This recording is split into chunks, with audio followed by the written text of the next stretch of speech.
Olá, bom dia. São 11 horas e 51 minutos e estamos ao vivo dos estúdios da B3 em São Paulo. Este é o programa Dinheiro na Semana, o seu ponto de partida semanal na economia. O tema do programa de hoje é a baixa renda. O que as classes C, D e E fizeram para fugir da crise econômica? Quais foram as mudanças nos hábitos de consumo? Como essas pessoas conseguiram superar o desemprego?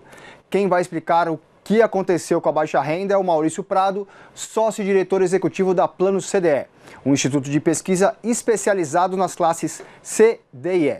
O programa ainda vai ter o comentário econômico do nosso analista Luiz Arthur Nogueira e, no final, a agenda econômica. Aproveite agora que o programa está começando para compartilhar o nosso link.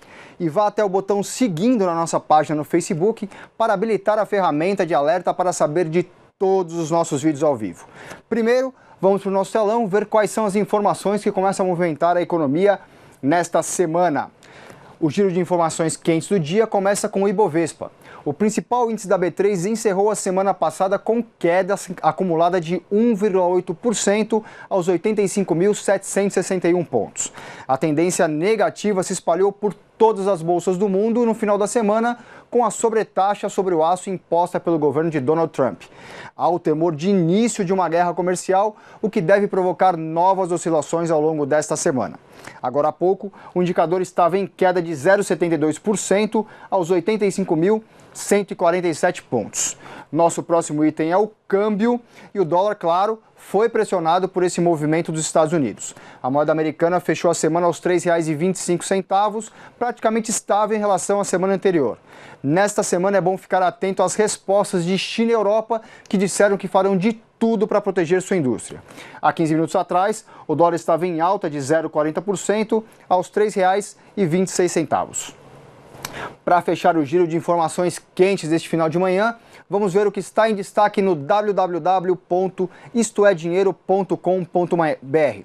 A manchete do site da Dinheiro é a investigação. A PF prendeu o Pedro Faria, ex-presidente da BRF, na nova operação Carne Fraca. A BRF que teria a reunião do Conselho na manhã desta segunda-feira para falar, obviamente, sobre o futuro de Abílio Diniz, uma reportagem que você vê na Dinheiro e agora enfrenta mais essa crise.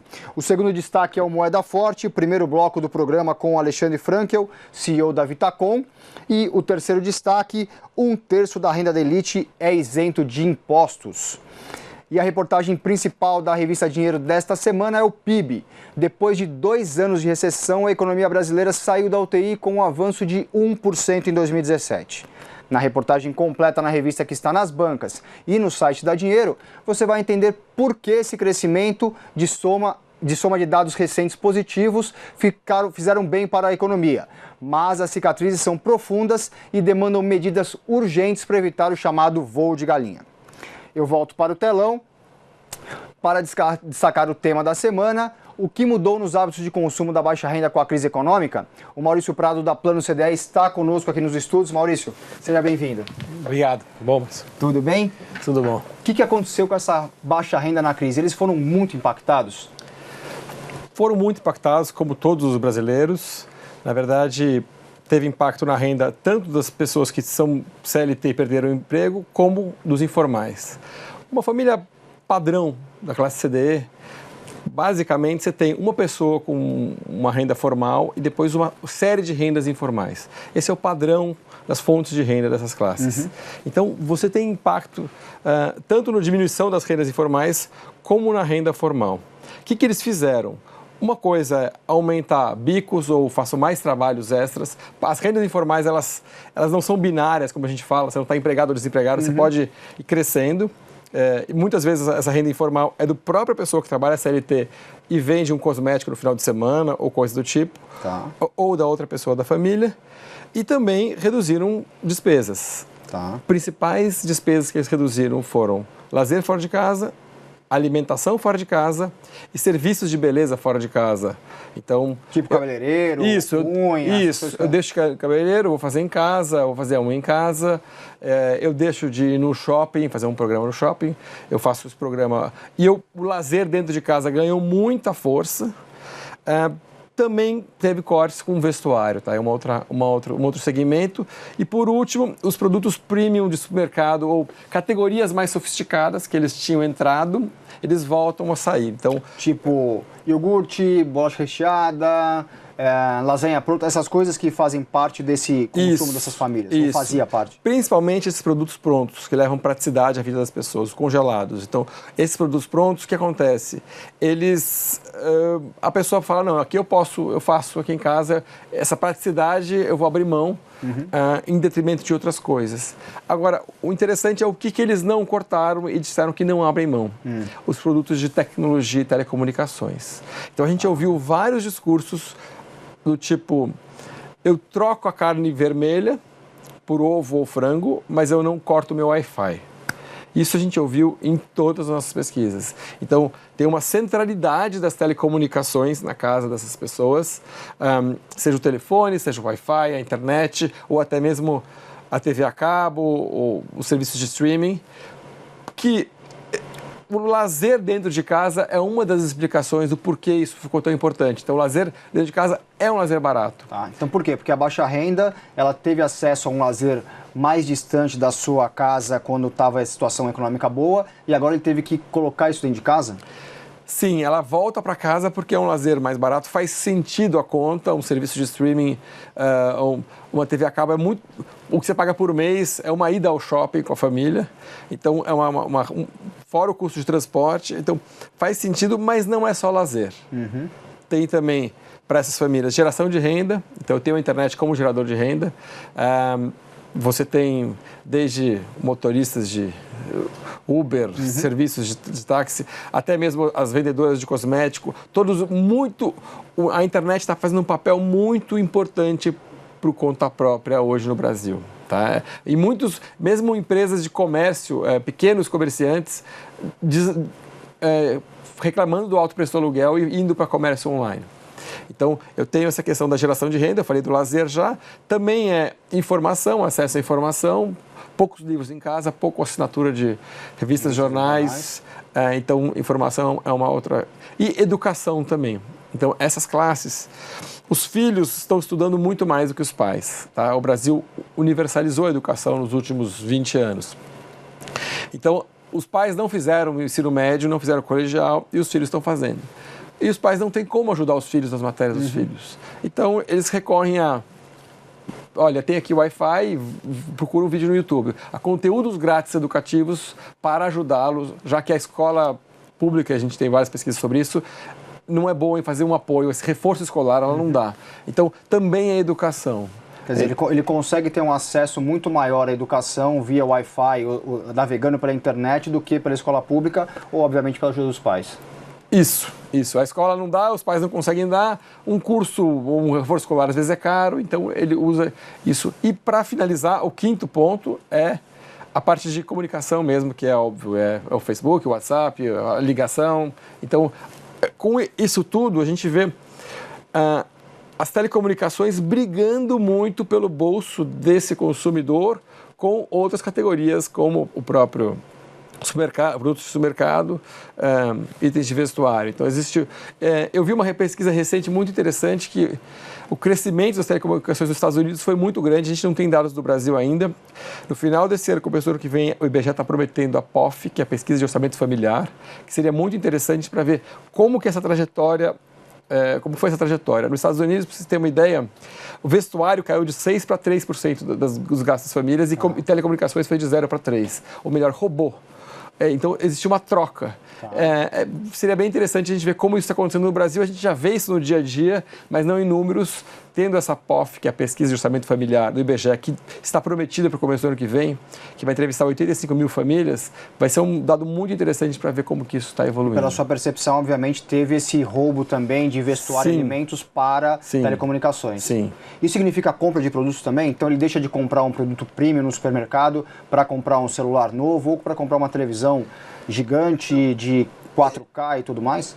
Essa troca aí, esse trade-off não é tão claro para a gente, assim, tem de compra, mas a preocupação maior deles é como que eu pago a mensalidade. Qual que é o problema? Por essa fonte de renda muito informal, a renda é muito variável. Então, como a renda é muito variável, existe uma preocupação de como eu pago minhas despesas recorrentes. Então, o foco maior é eu vou guardar para pagar o meu TV a cabo, para pagar meu Wi-Fi, assim. Mas existe, sim, o consumo da televisão, por exemplo, ela acaba até... A gente não sabe dizer o quanto que ela está roubando do supermercado ou quanto ela está roubando do shopping. Tá. Acho que, no final, a televisão, junto com a TV a cabo, estão roubando um pouco do shopping. Esse é o ponto mais interessante de você conseguir ver numa POF dessa, né? Para você que mexe com isso, vai conseguir não só entender ali o dia a dia dessa pessoa, mas quantificar como é que foi isso. Isso mesmo. A última POF foi em 2009, baseada em dados de 2007. Ou seja, mudou muita coisa, praticamente 10 anos. Pois é, não só com uma crise econômica, mas também com o país de uma outra maneira, né? Sim, tem a questão da crise e tem uma questão de mudança de comportamento e tecnologia. Acho que são várias variáveis impactando aí. Maurício, dá um tempo no nosso papo aqui, porque eu vou levantar para falar com o Luiz Arthur Nogueira, nosso comentarista de economia. Luiz, bom dia ainda, boa tarde? Boa tarde já. Boa tarde, tudo bem, Márcio? Tudo bem, e você? Tudo bom. Qual que é o tema do Descomplicando de hoje? PIBinho, né? PIBinho? PIBinho. 1% tá bom depois de 2 recessões? Verdade, claro, uma brincadeira. É um PIB. É um PIB. Esse ano, PIBão, né? PIBão, vamos ver? Vamos lá. E no final eu vou fazer uma pergunta pro Maurício. Por favor. Tá bom? Vamos lá, então. Descomplicando a economia, eu coloquei crescimento econômico. Na quinta-feira passada, o IBGE divulgou o crescimento de 1% no ano passado do PIB, Produto Interno Brasileiro, Produto Interno Bruto. E a pergunta que eu coloquei aqui é a seguinte, essa alta de 1%, ela é um voo de galinha? A resposta é não. Na verdade, é o início de uma recuperação que esperamos que seja sustentável. Acho que a premissa básica dessa sustentabilidade a gente vai encontrar nas eleições. Se as urnas elegerem um governo responsável que prossiga com as reformas, prossiga com essa agenda econômica, o Brasil tem tudo para crescer esse ano 3% e mais 3% em 2019. Agora, se as urnas elegerem um populista que coloque o governo para gastar, sendo que o Estado está quebrado, aí a volta da recessão pode ser uma realidade. Consumo sem investimento preocupa? Por que essa pergunta? Porque, de fato, o PIB do ano passado foi muito focado em consumo. O investimento, infelizmente, caiu. Preocupa, claro que sim, mas é natural, depois de uma profunda recessão, que a retomada comece com o consumo, num segundo momento venha o investimento. Isso já deve ocorrer, de alguma forma, esse ano, mas eu diria que de uma forma mais intensa, o investimento voltará no ano que vem de novo, se as urnas elegerem uma agenda econômica responsável. Qual será o papel do crédito nesse ano? Fundamental. O crédito que foi retraído nos últimos anos voltou um pouquinho no ano passado, principalmente para o consumo, e aos poucos vai voltar também para o investimento das empresas. Ou seja, o crédito que foi protagonista na década passada voltará a exercer um papel de motor da economia com mais força neste ano. E por fim, será que o tema econômico será determinante na eleição? Essa é uma pergunta que eu vou até fazer para o Maurício, porque, de fato, com a recuperação econômica, as pessoas tendem aos poucos a sentir no bolso. E se elas de fato sentirem até outubro que a vida delas está melhorando, elas tendem a votar num candidato que defenda a atual agenda econômica. Se, por outro lado, a pessoa continua desempregada, não vê nenhuma perspectiva de melhora, talvez ela opte por um candidato que esteja prometendo para ela uma revolução, uma mudança, ainda que populista, na economia. Vamos acompanhar. Quanto mais a economia melhorar, melhor para o candidato que vier a defender a agenda do governo. Tá bom, pessoal? Eu volto na semana que vem com mais um tema aqui no Descomplicando a Economia e aproveito para perguntar para o Maurício, especificamente nessas classes C, D e E, se você acha que as pessoas vão sentir no bolso a melhora econômica a ponto de influenciar o voto delas agora nas eleições de outubro. Tá bom. Na verdade, Luiz, a resposta ou a percepção de melhora é sempre um pouco tardia. Então, em 2015, a gente fez pesquisas sobre a crise e a percepção era, vai ser uma crise rápida, 2 meses. Foi tantos anos de bonança que ninguém acreditou que a crise vinha. O que a gente está vendo esse ano em pesquisa? Que ninguém está acreditando que a crise acabou. Então, assim, parou de piorar, a inflação diminuiu, mas ainda não começou a melhorar, ou ainda não começou a melhorar o suficiente. A questão é, quanto vai melhorar até outubro para realmente essa percepção mudar? Na nossa última pesquisa era que ainda não. Mas realmente, nesses próximos 6 meses, se o emprego retomar forte e o crescimento for esse número, é possível sim. E como todo mundo fala sempre, a economia é o que define. Desde 2013 ninguém sabia muito bem o que era. Se você for olhar, a economia sempre explica grande parte dos dramas e alegrias. Então é possível sim que isso aconteça. Mas Maurício, é difícil que o emprego chegue muito rápido a essa população, né? Eles demoram muito mais a conseguir emprego do que alguém das classes média alta, né? Não necessariamente. O que impactou muito foi serviços. Serviços foi muito impactado na crise. E são empregos aí de baixa qualificação. O difícil é saber o quanto que os empreendedores vão também apostar nisso para ter os novos empregos. A gente sempre está muito pensando em emprego da indústria, mas tem que lembrar dos empregos da indústria. O emprego do serviço é um emprego mais rápido de ser retomado, ele não depende de tanto investimento. Tá. E como que fica o empreendedorismo dessa população, que também eles acabam sendo uns empreendedores por necessidade, né? Sim. Como é que funcionou isso nos últimos tempos e como que eles estão fazendo daqui para frente? A gente sempre fala que tem 2 tipos de empreendedor na baixa renda, o por necessidade e o por vocação. Então, tem as pessoas que realmente gostam de fazer aquilo e de ter independência, de ser empreendedor. Mas o por necessidade cresceu muito nesses anos e a dúvida que vem é até que ponto isso volta para o anterior ou até que ponto isso é uma mudança de comportamento da sociedade, do perfil de trabalho e as pessoas vão ficar cada vez mais autônomas mesmo. Isso não é muito claro para a gente ainda. O que a gente vê é que quando uma pessoa sai de um emprego e vira empreendedor, não é tão simples. Tá? A gente sempre compara, antes da crise eu tenho 2 pessoas, 2 eletricistas. Um que é a conta própria e um que de repente com o boom arrumou um emprego, que foi uma categoria que arrumou muito emprego formal nessa época, boom de construção civil. O eletricista que arrumou um emprego, quando ele perdeu o emprego, ele não tinha mais rede de contatos de clientes. Então, foi muito mais difícil para ele ficar no mesmo patamar que esse outro que estava aqui, manteve como empreendedor. Agora ele reconstruiu toda a rede de contatos. Provavelmente ele vai ser muito mais desconfiado de arrumar um emprego fixo agora, porque ele demorou um tempão para retomar essa rede de contatos de clientes, para falar, putz, eu não vou entrar para o emprego formal, porque isso daí é incerteza, eu vou continuar sendo um conta própria. Então, assim, talvez aquele sonho do emprego fixo tenha diminuído por esse baque da crise. Mas talvez esse cara também tenha vocação, né? Se ele quer continuar também por conta própria, porque ele tem vocação e não... Perfeito. Né? É isso mesmo, Márcio. Tem pessoas que gostam mais dessa coisa da autonomia e independência, tem pessoas que gostam mais de uma estrutura grande. Aí vai ser muito mais uma questão de perfil psicológico. Tem uma pesquisa que vocês fizeram recentemente falando sobre as notas do real, né? Quais notas circulam mais e quais poderiam até sair de circulação que não fariam diferença. Queria que você comentasse um pouquinho disso e quais as características para isso acontecer. A gente fez uma pesquisa recente com 1.000 pessoas em todo o país para entender primeiro para explicar o contexto. Em alguns países do mundo se discute a sociedade sem dinheiro e papel, tá?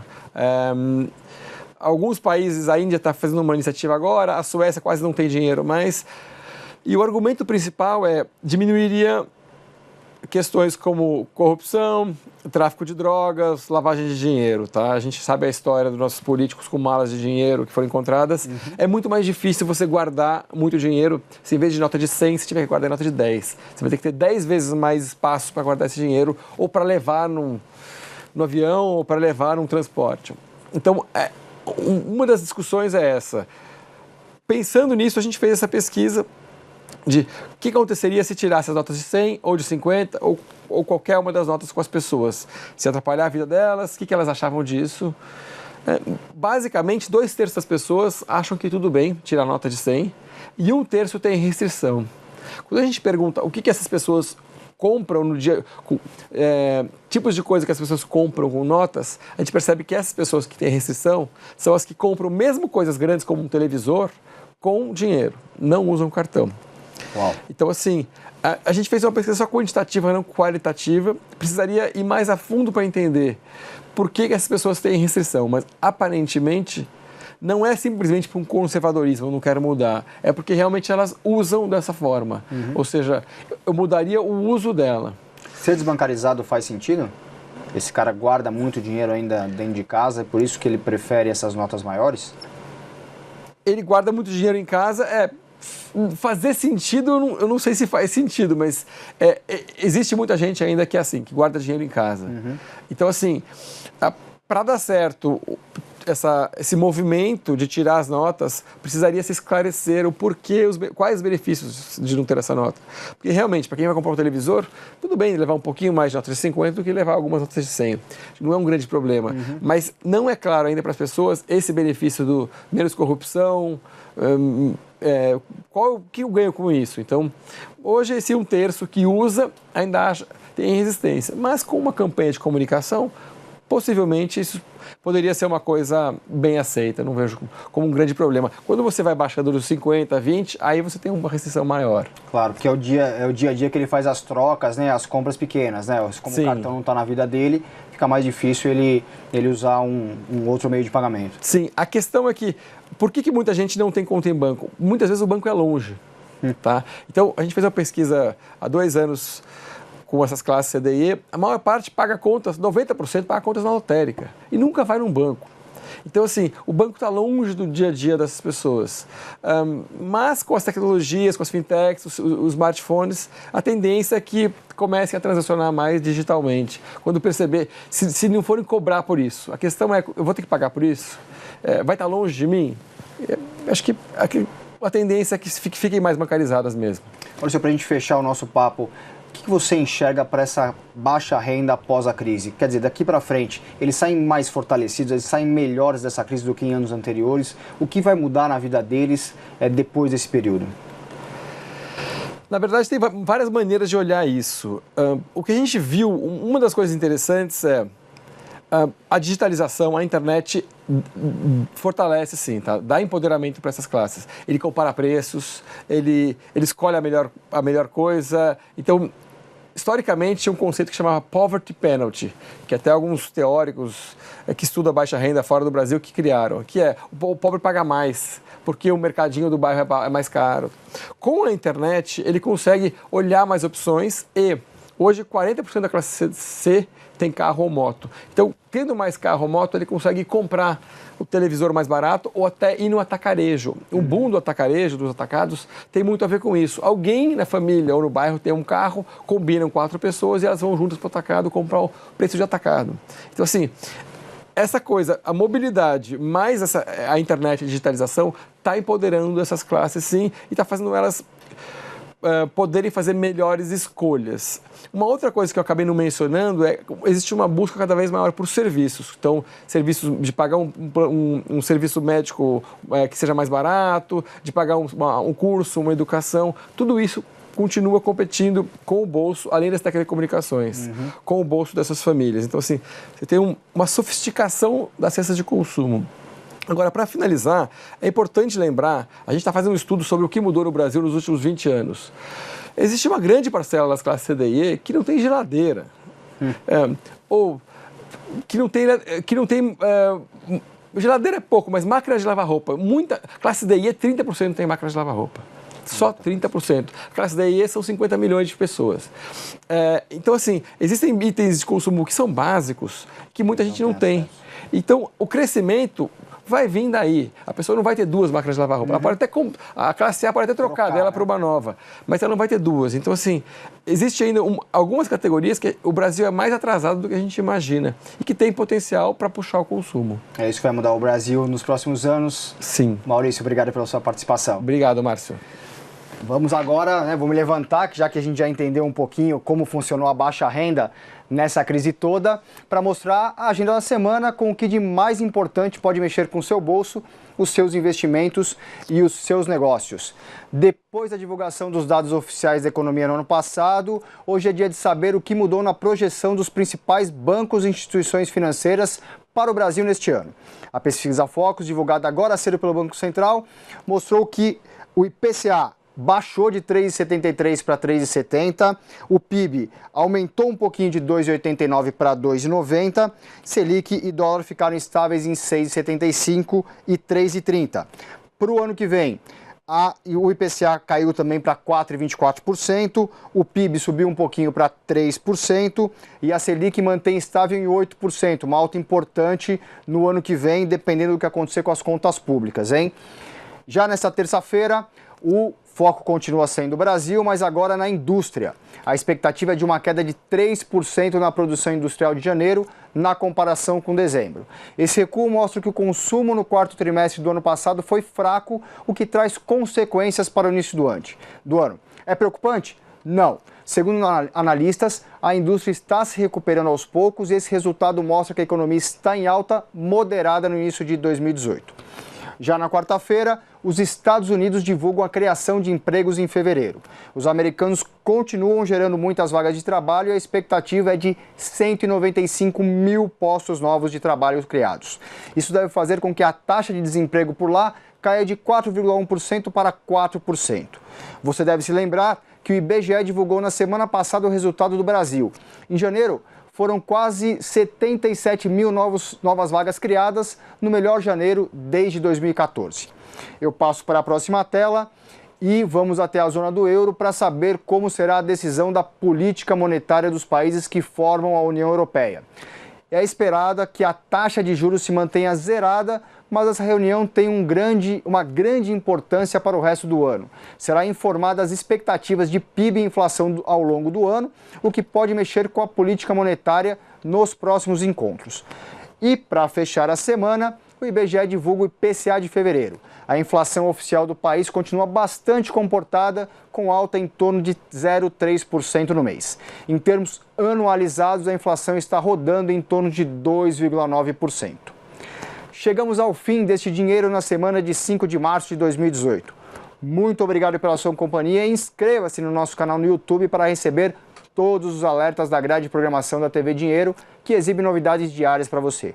Nos vemos na próxima segunda, no mesmo horário às 11h30 da manhã. Boa semana, bons negócios. Tchau!